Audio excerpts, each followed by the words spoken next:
ملخص اللي حصل في اليوم الخامس والسادس من الجولة 21 من البريمير ليج، فيلا بينا.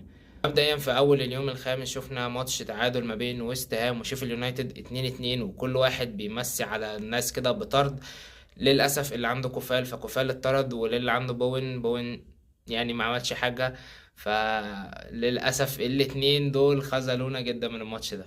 بعد كده بالليل كان في ماتش بتاع ليفربول وبورنموث. ليفربول اكتسحت بورنموث 4-0.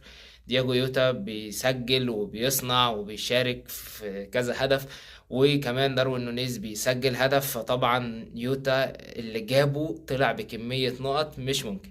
واخر ماتش معانا كان الماتش ما بين برايتون وولفز 0-0. اعتقد محدش اتفرج عليه، ومن الواضح ان هو كان شكله ماتش كده ممل. ف0-0 لو عندك دفاع من ده او من ده فهنيئا لنقط الكلين شيت بتاعتك. وبس كده كان كل الفيديو النهارده. اعمل لي لايك وفولو عشان تشوف كل جديد عن الفيفا.